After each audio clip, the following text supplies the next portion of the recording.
How are you guys doing? I hope you guys are doing well.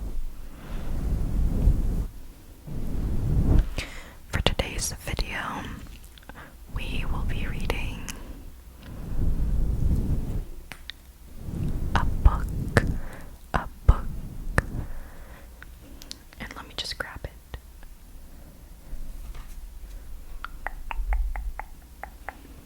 We're going to be reading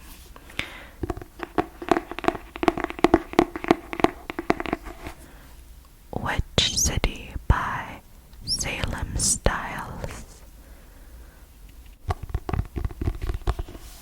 Now, usually I would read the synopsis or the little blurb in the back, but because I didn't want to spoil anything and keep it interesting, we're just gonna get right into it.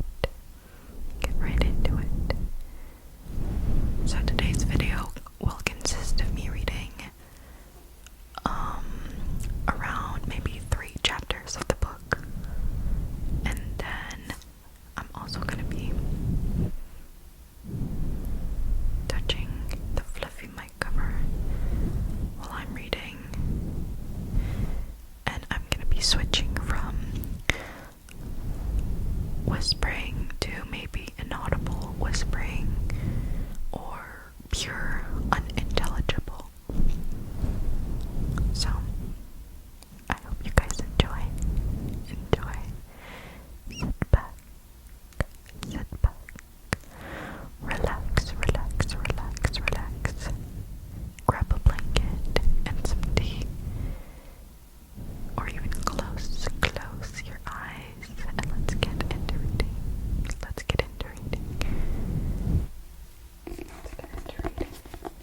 Which City by Salem Styles. Now this is the front cover.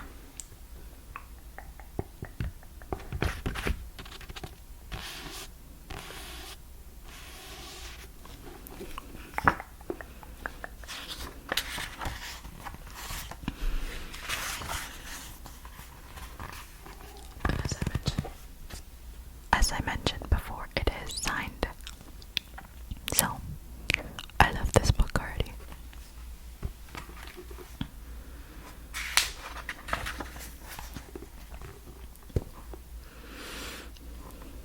Prologue. We're gonna start with the prologue. And there's like a witch with a hat, and in the hat, or on the hat, there's a moon, a crescent moon, I believe. Okay. Page 1, prologue.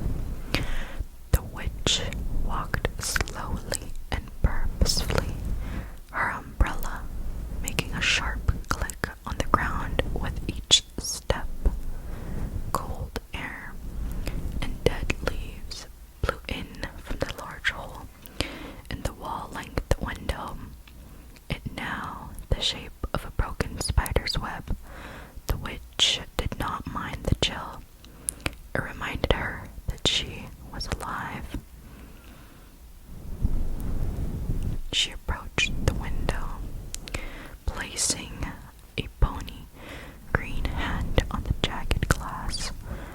The wind blew the ragged, leathery straps of her dress around her legs, but she remained still. She surveyed the industrial landscape of the city, glowing orange and green lights illuminating the night.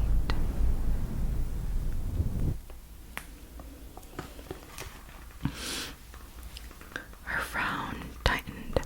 The city had so much potential to be great, to truly be the land of freedom for the witches of the world.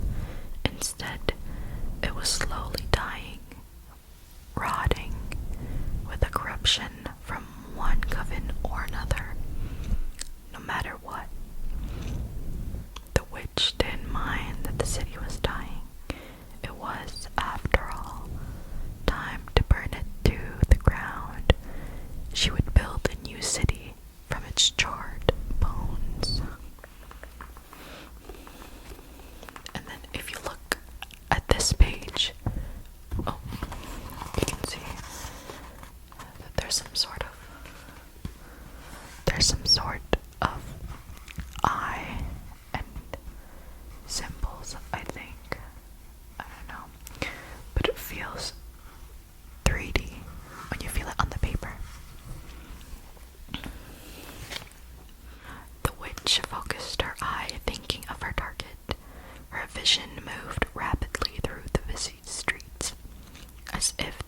herself was flying past the machine-like structures, past the Hecate Trivia statue, past every crooked crevice and crossroad it had to offer. The witch steadied herself, grasping the handle of her umbrella tighter. And then there she was. The dread queen approached the edge of her balcony, met with cheers from unseen crowd as the witch watched. The woman wore her usual funerary black dress and the top black heart-shaped hair, her large dagger-like crown, her stolen crown. A grinning jack-o'-lantern mask concealed her true face, orange orbs staring out. The witch sneered. A pale, pinched woman with startling green eyes stood to the right of the dread queen, dressed in the glittery celestial trappings of a high priestess. She wore a large upturned crescent moon on her forehead, giving the appearance of horns. A handsome black man with prominent angular features, his eyes gold and sharp like a hawk's, stood to the left of the queen. He carried an ink staff in his hand, symbolizing his role as hierophant, a glowing sun-like orb atop his head. The witch, watching from a distance, disliked the both of them immensely, but that was nothing compared to her utter loathing for the woman that was about to speak. Greetings, good witches of Crone's Cross, our noble witch city, and to all those in greater Castesia, our most beautiful country. The pumpkin-masked queen said in a cool, emotionless voice, as your queen and leader of the Lantern Coven, I pray to the great goddess that you are doing well and keeping safe during this troubling and foreboding time. As we all know, Samhain tide draws ever near. The Lord of Samhain will cross into our world looking for souls to devour, so be sure your jack-o'-lanterns out to protect yourselves. I'm guessing either that's actual jack-o'-lanterns or a mask, because they did mention that the queen had a grinning jack-o'-lantern mask that concealed her true face. Anyways, let's keep going. Hot rage bubbled through the witch's body, her hatred intensifying, as if the dread queen on her coffin did anything substantial to protect the citizens of Witch City, as if her imperial majesty was not complicit in how many had died from this lord of Samhain. She was always locked up in her castle, protected from the wicked world she had helped to create. As that is said, the queen continued, her gold sharpening. We must remain ever vigilant. The monster coven is growing in numbers, and their threat to our society is ever increasing. The wicked witch that leads them is the worst of them all.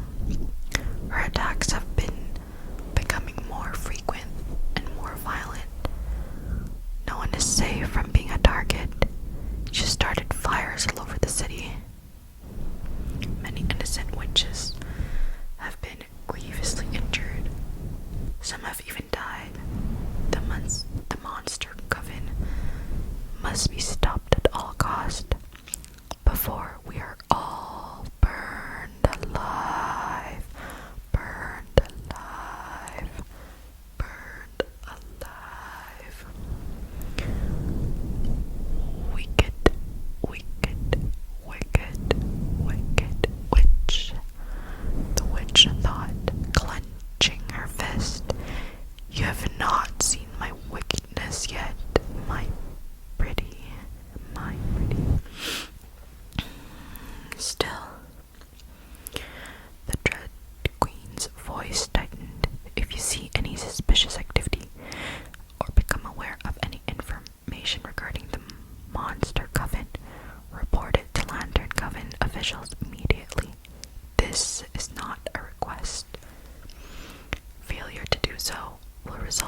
severe punishment. Observe. The queen gestured downward with a pumpkin-head scepter. The witch shifted her gaze. 3 witches, 3 green, skin contrasting with bright red blood, were tied to stakes on an elevated platform. The rage burned hot under the witch's skin. She knew those witches. They were all valuable allies. At least their secrets would die with them. This is what happens when you value anarchy over order. The Dread Queen said, her voice returning to her usual emotionlessness. These 3 wretches had been discovered colluding with the members of the Monster Coven. Remember, witches of Crone's Cross, who is really protecting you. Lanterns light the way. Merry meet and merry part and merry meet again. With those words, the pyres beneath the witch's stakes burst into flames, rising higher and higher. Shuddering, the witch pulled herself out of the vision, returning to the view of the cityscape. There was no need to watch innocent witches being burnt at the stake. The witch unclenched her fist from the window, warm blood running down her hand. Warm blood running down her hand. Warm blood running down her hand. Warm blood running down her hand. She snapped the piece of glass in her palm and flung it out into the night. Her whole body trembled as she tried to keep her wrath contained. The witch closed her eye, pushing her anger down. She let a small smile form on her face, letting it grow wider and wider until a mad cackle gripped her. She opened her eye and raised her umbrella into the air. It transformed into a broomstick made of black wood and twigs, feeling as if it was an extension of her own body. And there's a broomstick right here.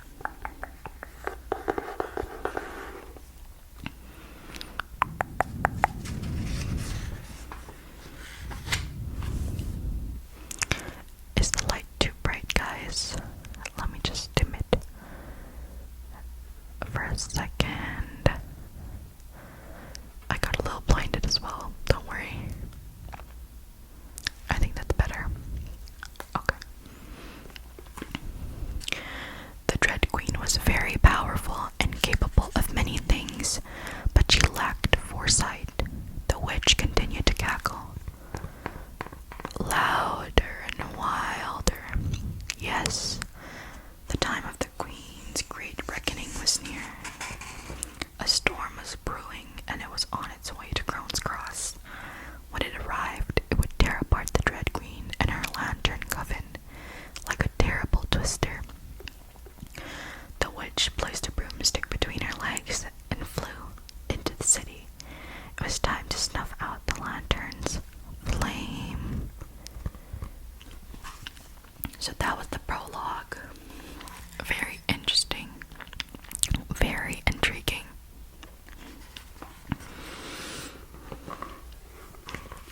Now, we'll get into chapter 1 very shortly, but I did want to do some triggers.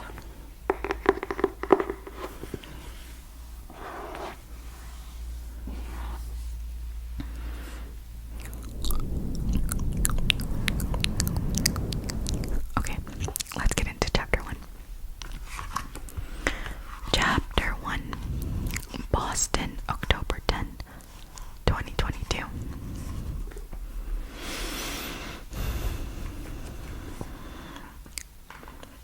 I don't know how I'm gonna read this. Am I gonna read it like this?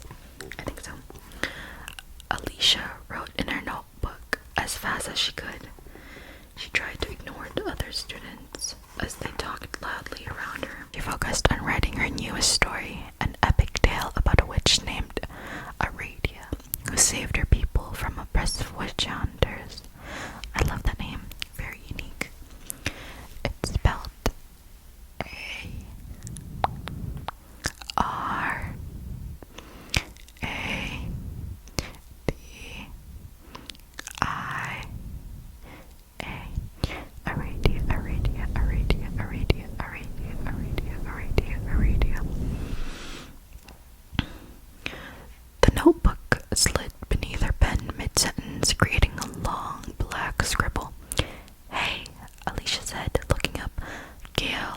best friend was flipping through the pages of her notebook, a mischievous grin on her face.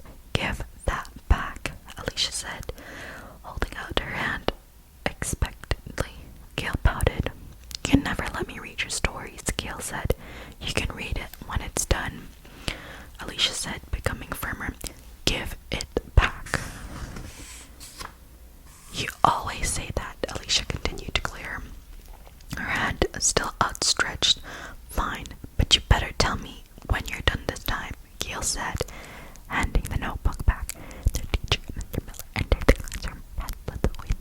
"All right, class," he said, settled down. "Sorry, I'm a bit late." The students were quiet, just a few murmurs here and there. Alicia closed the notebook inside, already bored. She couldn't care less about American history. Why didn't she? They only focused on that compliment anyway. "Okay, class, today, which is fitting because we are getting close to Halloween, we'll be discussing the infamous Salem witch trials," Mr. Miller said. Alicia sat up a little straighter in her chair.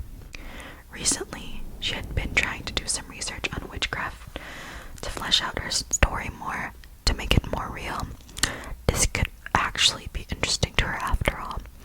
The trials happened in the year 1692, Mr. Miller said, scribbling the date up on the board.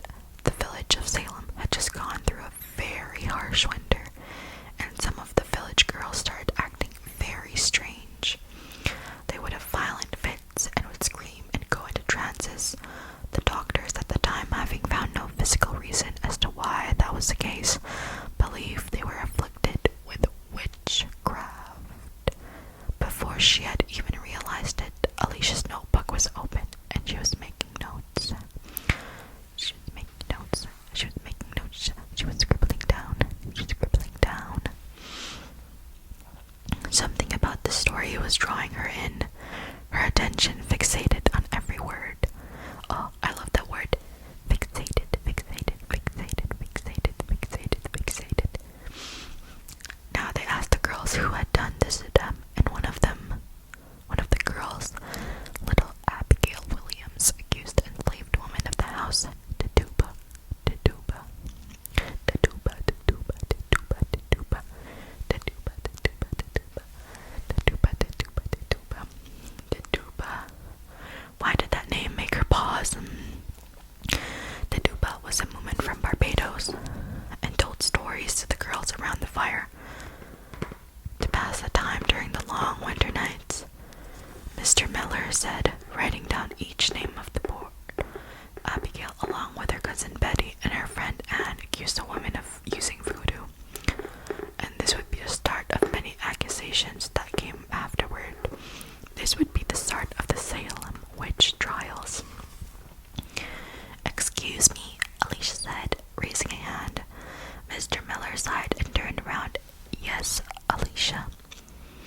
"Did Duba survive the witch trial?" Alicia said. "Yes. After she confessed to the witchcraft, she was put into prison, where she was held for 13 months and eventually released." 13 months. 13 months. "What happened to her after?" Mr. Miller sighed again. "No one knows, Alicia. She was an enslaved woman, and unfortunately, the Puritans did not keep strict records of the lives of their slaves. If she had never been accused of witchcraft, we may have never known who she was." Now, as I was saying, this would be the start of the Salem witch trials. Mr. Miller's voice faded. "Why do you care so much about the Duba?" Gail whispered. "I don't know. She just seems interesting, I guess." Alicia whispered back, "Is that what you're gonna write about now, the Salem witch trials?" "I don't know. Maybe." Alicia focused on the board. Mr. Miller was writing something about ergotism and fungal poisoning, whatever that was. That did not sound as interesting as witchcraft. You know, there's that witch shop that's kind of close. Grandma Yaya's cottage, I think it's called. We should check it out. Alicia looked at Gail in the eyes. Her friend's mischievous grin had returned. We can bring Lucy and Sarah too. Make it a whole witchy adventure. It could be fun. I don't know if that's such a good idea, Alicia said. She had passed by the wood shop before, but was never brave enough to go in. Come on, maybe you'll find some inspiration for it. Okay, Alicia quacked down, their mother said, facing them down. Alicia wanted to disappear now that she was keenly aware of the tension on her. Sorry, Mr. Miller, Alicia mumbled. Mr. Miller said, turning back on the board. The theory of air conditioning is a popular theory, however described by most scholars.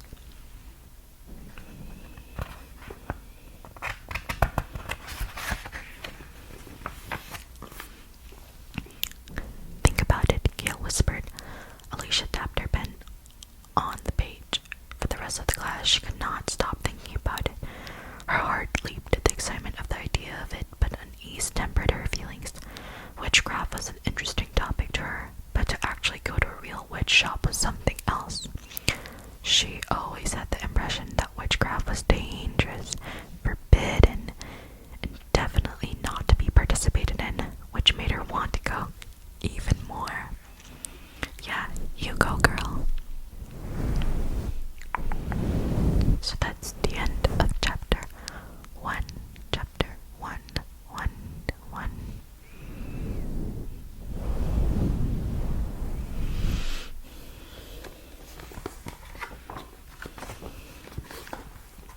Okay, chapter 2.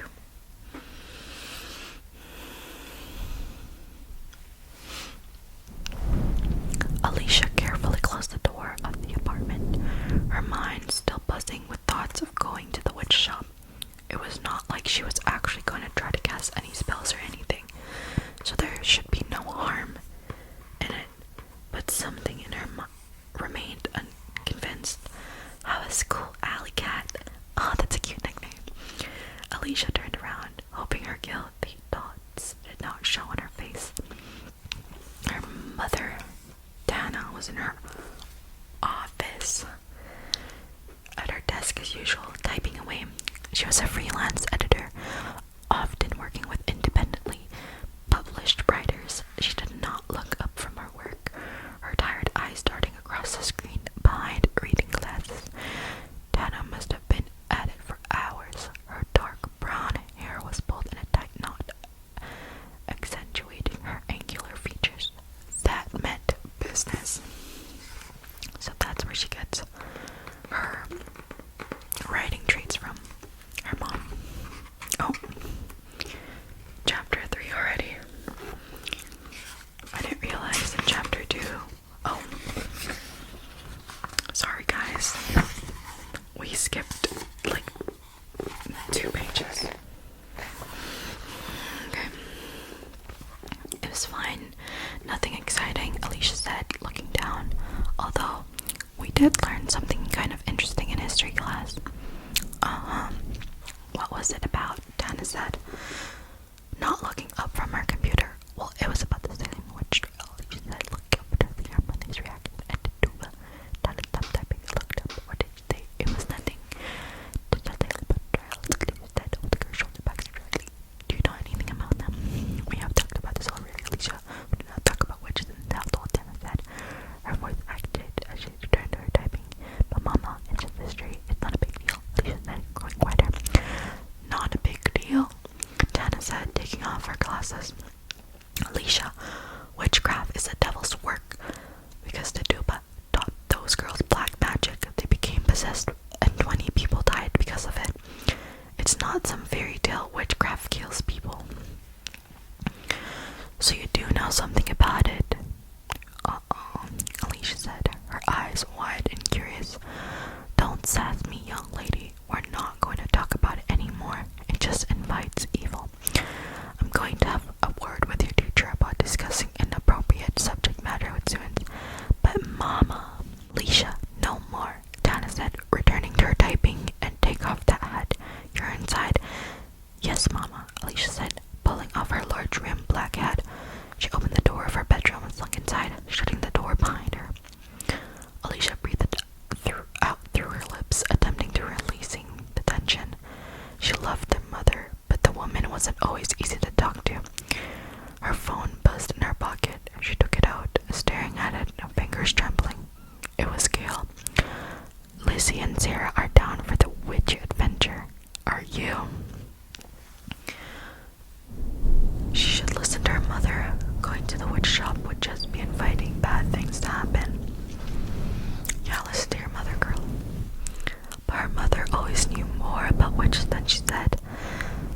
Alicia was not going to find out anything from her though, and the impulse to know more gnawed at her brain that the tuba really teach the girls magic. There was only one way to find out. Alicia took the scale back. Yeah, I'm down. Let's go tomorrow after school. So that's the end of chapter 2. Chapter 2, Chapter 2. I do have a thought. I was just wondering if Alicia has a history of maybe witchcraft, or her mom also went down this path when she was a kid where she was very curious about witches, and this led to a very, very, very dark and very dangerous adventure. So that's why she's protecting Alicia from even thinking about it. Or maybe she's just being a mom. I don't know. Just a thought. Chapter 3. I'm sorry guys if the pages are really bright. I did not expect it to be really bright. Okay. Now, for chapter 3, it's a little longer.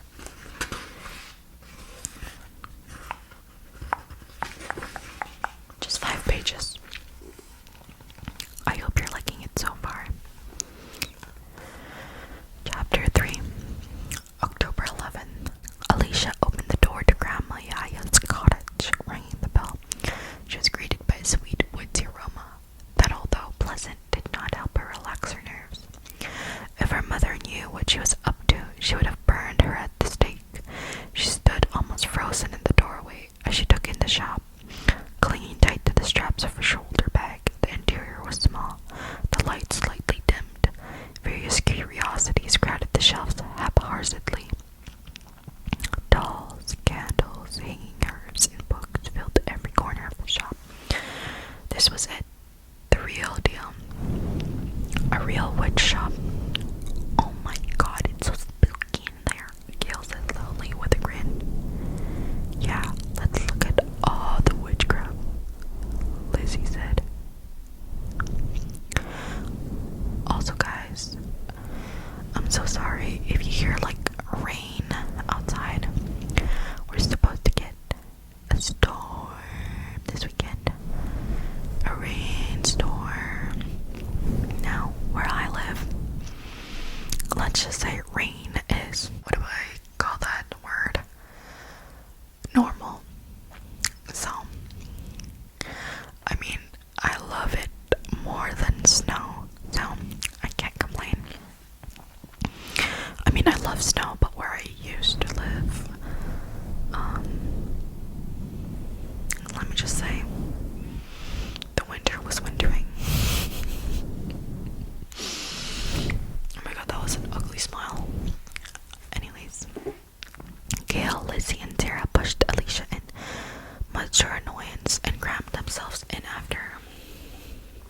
The shop seemed even smaller with all of them in it, as if they were in a crowded attic. Alicia felt trapped and small, and her face grew warm with shame as she noticed a woman staring at them from behind a cash register.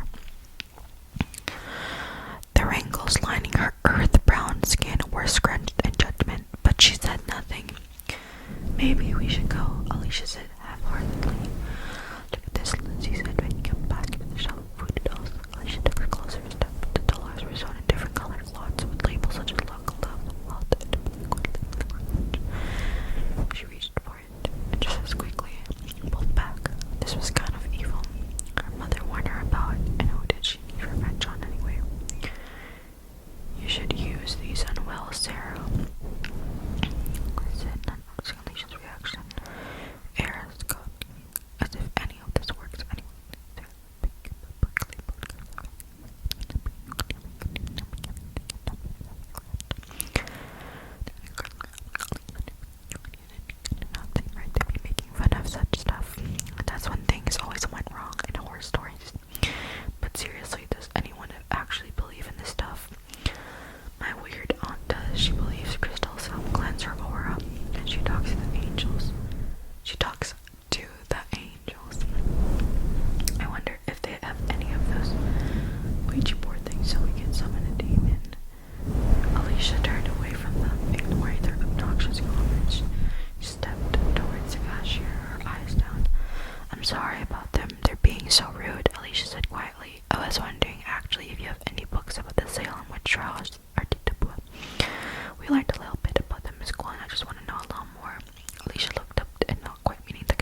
pointing to a bookshelf. "Thank you," Alicia said,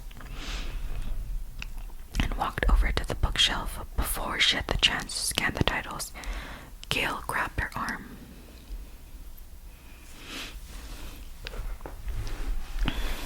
"Alicia," guys, I think there's like a fluff in my mouth. "Disgusting." "Alicia, we just came up with a crazy idea. You have to hear it," Gail said. "Why? What is it?" "Okay, you know how your birthday is coming up soon, right?" Gail said, grinning from ear to ear. "Yes, we're gonna watch monster movies at your place," Alicia said, raising an eyebrow. "I was going to finally show you the Frankenstein movies. Well, we were thinking we could have a spooky bonfire instead, where we could tell ghost stories and drink." "No, thank you." A fun fact about me, guys, is I hate horror. I cannot stand horror stuff. I will not watch horror stuff. Even right now, like, I religiously watch and listen to Bretman. What did I say? There's a love. I religiously watch and listen to Bretman Rock's podcast, The Baddest Radio. And I have just not been getting into it because the past few episodes are like spooky stories and stuff, and for me, I overthink a lot. Too much. And I will think about that for like weeks. So I can't do that. I can't do that to myself. Anyways, well, we were thinking we could have a spooky bonfire instead, where we could tell ghost stories and drink. "Yeah, my brother can get us some alcohol," Lizzie said. Alicia looked at the three of them. What the flip is in my mouth? "Tell ghost stories. First, you want to go here, and then you want to have a bonfire and tell ghost stories. Since when have you had been into all this stuff anyways?" Alicia said. "Look, I'm doing it for you. I know you like writing about witches, even though you won't let me read anything. So I thought all of this would be fun for you. And I mean, let's be honest, none of us but you would be able to come up with a good ghost story," Gail said. "Honestly, that's such a good friend." But also, Gail, boundaries, honey. Boundaries. Like, if she doesn't want you to read because she's not done, or she just doesn't want you to read in general, then you gotta be fine with that. "Shut up, you know what I mean," Gail said, lifting a strand of Alicia's curly black hair out of the way of her face. She looked into the girl's large blue eyes, those eyes she could never say no to, no matter how wild the idea was, drawing her in like a siren's call. Alicia's shoulders sank, their tension releasing, her body admitting Gail had won her over. "Fine," Alicia said. The girls cheered, and Alicia smiled along with them. Though her heart wasn't in it, her mother's warning still laid heavy on her mind. She tried pushing them down. It wasn't as if they were actually doing witchcraft anyway. It was all just pretend. But still, doubt lingered. "Let's head out now. This place is honestly starting to creep me out a little. You guys can head out. I just don't want to look around," Alicia said. Alicia hugged her friends goodbye and waited until they were all out of the store before scanning the bookshelf. Her fingers stopped on a black leather-bound volume with gold writing on the spine. The Salem Witch book. "It's for research," she told herself. "It's just for research." Alicia slowly, carefully slid the book out of the shelf and looked at the cover. There was a classic silhouette of a witch flying across a full moon. The number 1692 below it. Alicia's heart beat loud in her ears. Yes, this is exactly what she needed. She could feel it, her hands trembling. She brought the book to the cashier. "I'm sorry again about all of them. They just don't get this kind of stuff," Alicia said. "And you do?" Alicia looked at the cashier, taken aback. Candy's mouth was drawn up to the side of a mischievous, knowing way. "Well, I don't know. I guess I just know a little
Yes, I want to be at least.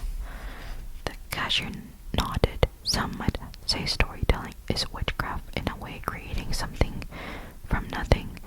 Yeah, sure, Alicia said, feeling uncomfortable with where the conversation was heading. She looked up at the wall behind her, the cashier, noticing a large hand-sewn doll sitting in a display case.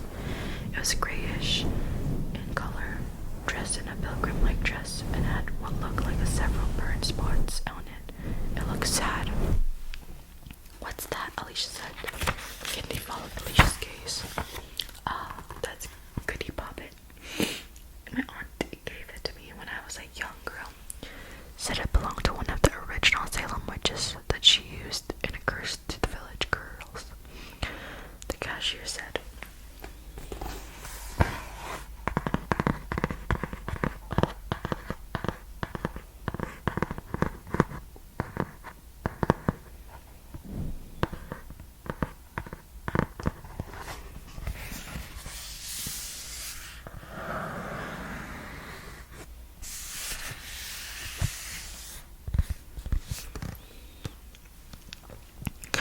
I'm just messing.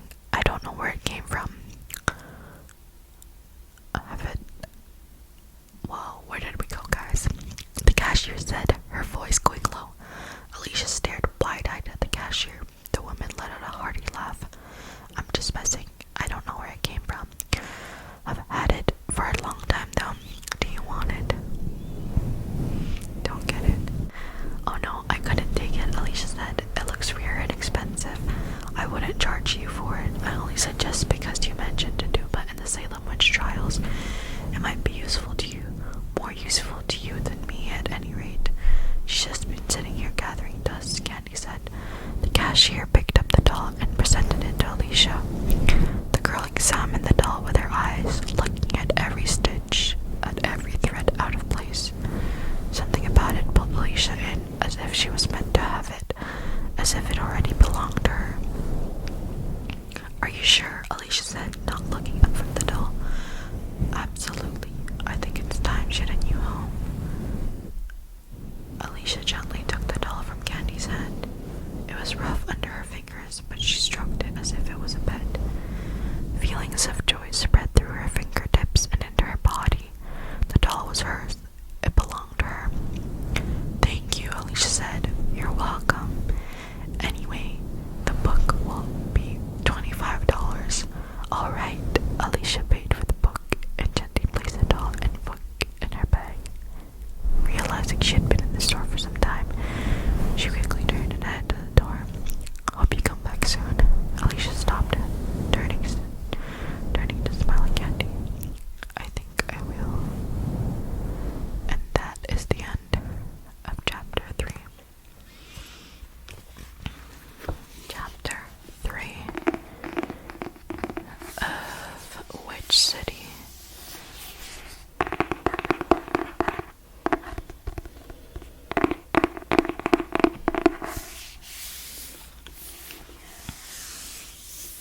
Now, I hope you guys enjoyed listening to me read chapter 1, chapter 2, and chapter 3 of Witch City by Salem Styles. It's pretty interesting so far, and it's definitely building up. So, if you guys enjoyed this video, comment down below if you want me to read more chapters. I mean, I probably will. Still. But yeah, I think that this is a good story to get into the Halloween mood and the fall spirits, or the Halloween spirits, same thing. But yeah, I hope you guys enjoyed. I hope you guys